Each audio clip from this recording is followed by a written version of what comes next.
வரஹமத்துல்லாஹி வபரகாத்துஹு. அளவற்ற அருளாளனும் நிகரற்ற அன்புடனும் ஆகிய அல்லாவின் திருப்பெயரை கொண்டு ஆரம்பம் செய்கின்றேன். மேலும் சாந்தியும் சமாதானமும் எம்பெருமானார் நபிகள் நாயகம் ஸல்லல்லாஹு அலைஹி வஸல்லம் அவர்களின் மீதும் அவர்களின் குடும்பத்தார் மீதும் சத்திய சஹாபாக்கள் மீதும் அவர்களை அப்படியே பின்பற்றுகின்ற சத்திய சஹாபாக்கள் மீதும் தாபீன்கள் மீதும் உங்கள் அனைவர் மீதும் என் மீதும் உண்டாவதாக. யா ஐயுகல்லதீன ஆமனுஸ்பிரு வசாபிரு வராபித்து வத்தக்குள்ளாக லஅல்லகும் துஃப்லிஹூன். முஹ்மீன்களே, பொறுமையுடன் இருங்கள், இன்னல்களை சகித்துக் கொள்ளுங்கள், இவ்வுலகில் ஒருவரை பலப்படுத்திக் கொள்ளுங்கள், அல்லாவுக்கு அஞ்சிக் கொள்ளுங்கள், இம்மையிலும் மறுமையிலும் நீங்கள் வெற்றி அடைவீர்கள். இம்மையிலும் மறுமையிலும் நீங்கள் வெற்றி அடைவீர்கள் அப்படின்ட்டு இந்த வசனத்தில் சொல்லியிருக்காங்க. அல்லாஹ் தஆலா திருக்குரானில் வந்துட்டு ஆலி இம்ரானில் கடைசி 200வது வசனமாக இந்த வசனம் இறங்கியிருக்கு.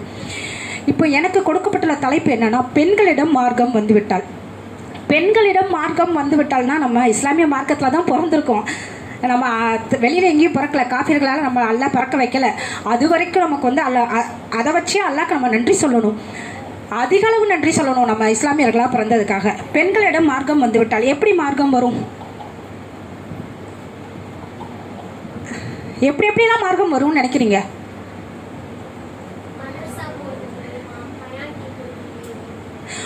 முதலில் பிறந்த குழந்தைக்கு மார்க்கம் வந்துவிட்டால், எப்படி ஒரு பெண் குழந்தை வந்து இஸ்லாமிய மார்க்கத்தில் பிறந்துருது. இஸ்லாமிய மார்க்கத்தில் பிறந்தோடனே அந்த குழந்தைக்கு முதல்ல பாங்கு சொல்கிறாங்க, அதோட காதில் பாங்கு சொல்கிறாங்க. அந்த குழந்தைக்கு பாங்கு சொல்லி அதன் மூலம் அது இஸ்லாமிய மார்க்கத்தில் அந்த பெண் குழந்தை ஏற்கப்பட்டது. பெண் குழந்தையோ ஆண் குழந்தையோ இரு குழந்தைகளும் தான். ஆனால் நமக்கு இப்போ நான் பேச வந்திருக்கிறது பெண் குழந்தைகளை பற்றி. அதனால் பெண் குழந்தைகளை அதிகமாக சாடுவேன். உங்களுக்கு வந்துட்டு பெண்களில் வந்துட்டு குழந்தைங்களை நம்ம வளர்க்கும் போது பெற்றோர்களுக்கு தான் அதிக நன்மையான கடமைகள் இருக்குன்னு சொல்லிட்டு இருக்காங்க. எப்படி? அதில் தாய்க்கு தான் அதிக முக்கியத்துவம் வாய்ந்த கடமை இருக்கிறது. எப்படி இருக்குன்னா, ஒரு குழந்தைக்கு நம்ம வந்து சின்ன வயசில் நம்ம வந்து பால் ஊட்டி சோறு ஊட்டி ஒவ்வொரு விஷயமும் அந்த குழந்தைக்கு உணவு ஊட்டும் போதே தாய் வந்து சொல்லி கொடுக்கணும். ஒரு பிள்ளை நல்ல பிள்ளையாவது கெட்ட பிள்ளையா வளர்றதுக்கும் காரணம் யாருன்னா அவங்க பெற்றோர்கள் தான். பெற்றோர்ல முதல்ல தாய்க்கு தான் அதிக உரிமை. ஏன்னா தாய் மட்டும்தான் வளர்த்து கொண்டிருக்கிறாள் வீட்டிலிருந்து. அதனால பெண்களாகிய நாம் நமக்கு தெரிந்த இஸ்லாமிய மார்க்கங்களை, நமக்கு குரானில் சொல்லப்பட்ட மார்க்க விஷயங்களை நம்ம பிள்ளைங்களுக்கு ஃபர்ஸ்ட் முதல்ல எத்தி வைக்கணும். நம்ம ஃபர்ஸ்ட் குடும்பத்தை பேணணும். குடும்பத்தை பேணி வந்தால் தான் நம்ம வெளியில சமுதாயத்தில் மற்றவங்களுக்கு இஸ்லாமிய மார்க்கத்தில் எத்தி வைக்க முடியும்.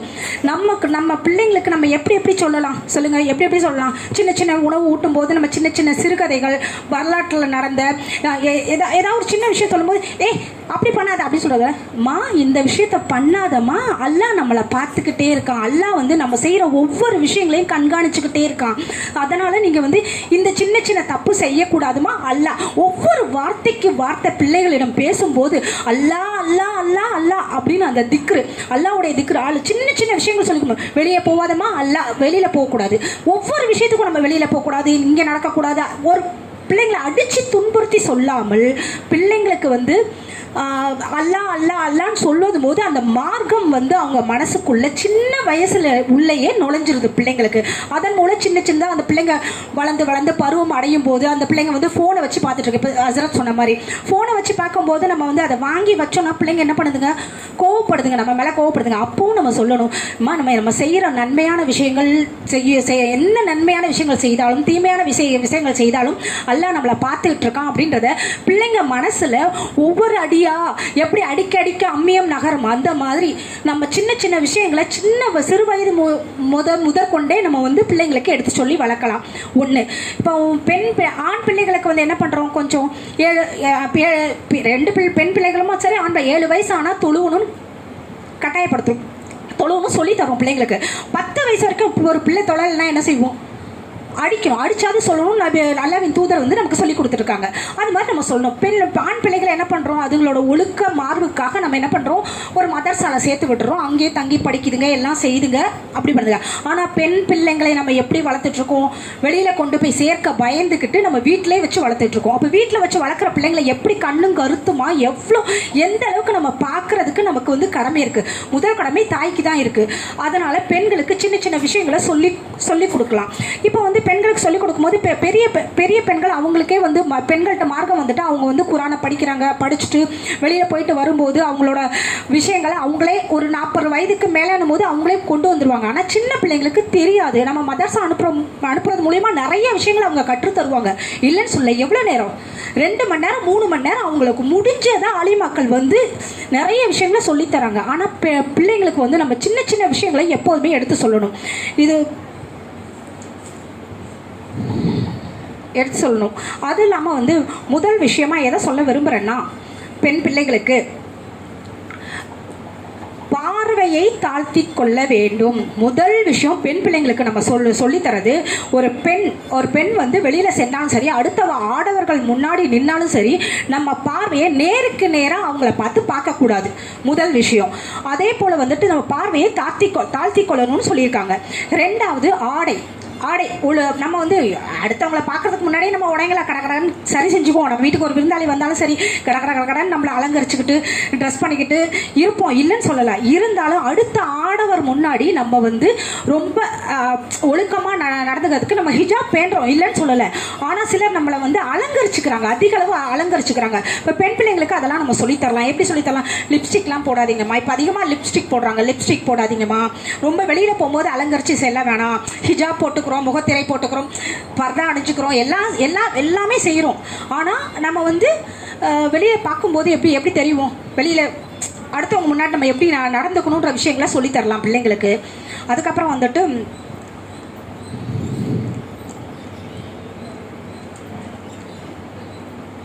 அதே போல் ஒவ்வொரு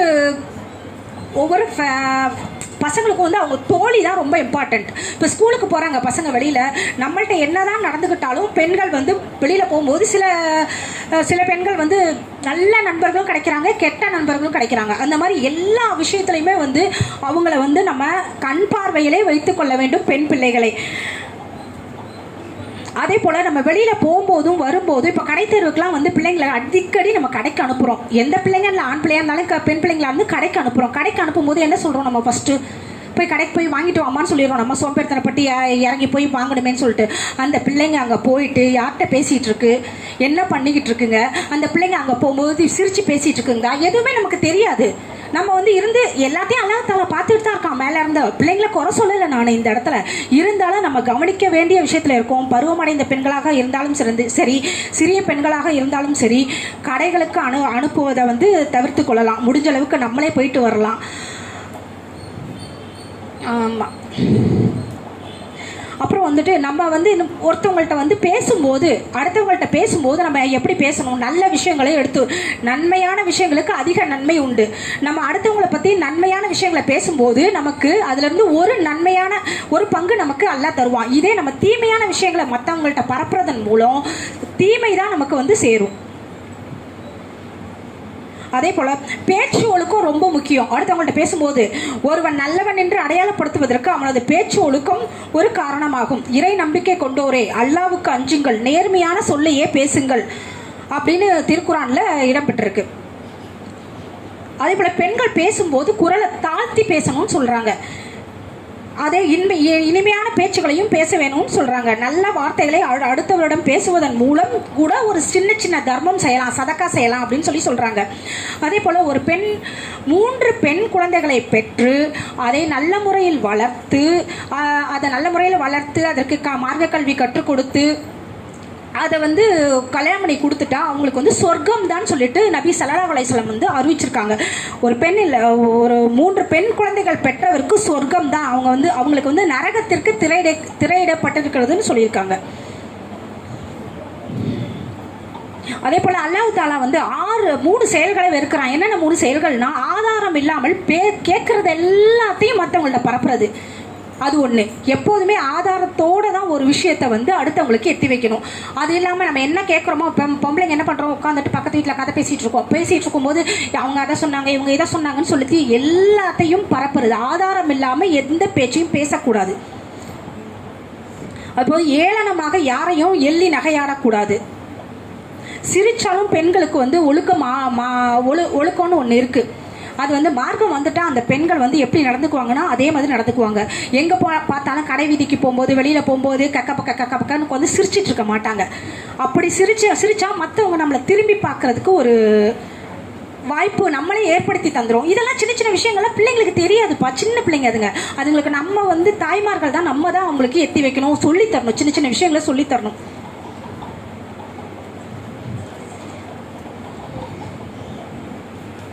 அப்பவே வந்து பெண் சிசு கொலைகள் வந்து நிறைய நடந்திருக்கு.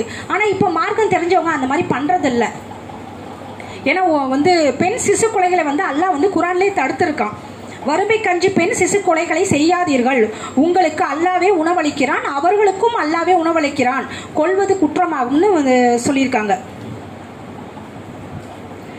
நம்ம அல்லாவின் தூதர் நபிகள் நாயகம் ஸல்லல்லாஹு அலைஹி வஸல்லம் அவங்களோட அன்பு மனைவி கதீஜா நாயகி தெரியும் உங்களுக்கு.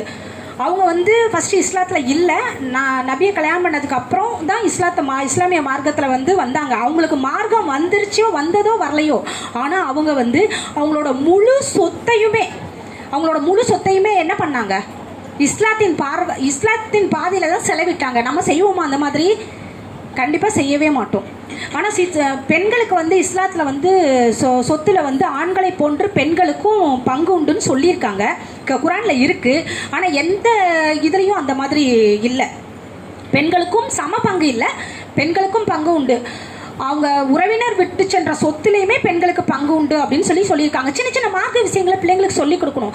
அதே போல் பெண்களுக்கு 1 பங்கு என்றால் ஆண்களுக்கு 2 பங்கு அப்படின்றதையும் ஒவ்வொரு வசனத்தையும் தினமும் படித்து சின்ன சின்ன விஷயங்களை பிள்ளைங்களுக்கு சொல்லி கொடுக்கறதுனாலையும் பிள்ளைங்க வந்து சிறந்த பிள்ளைங்களாக இந்த உலகத்தில் வளரும்.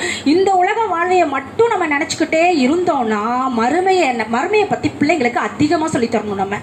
ஏன்னா அதில் தான் அதிக கடமை இருக்குது.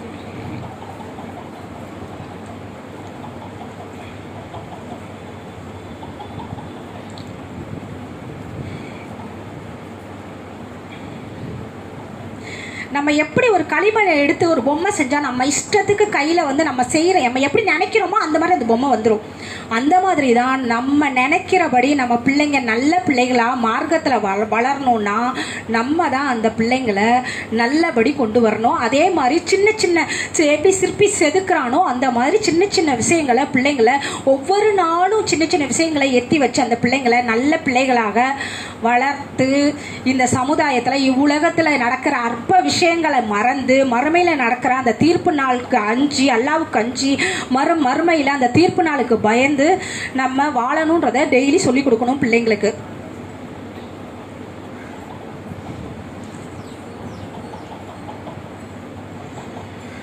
அஸ்ஸலாமு அலைக்கும் வரஹ்மத்துல்லாஹி தஆலா வபரகாத்துஹு.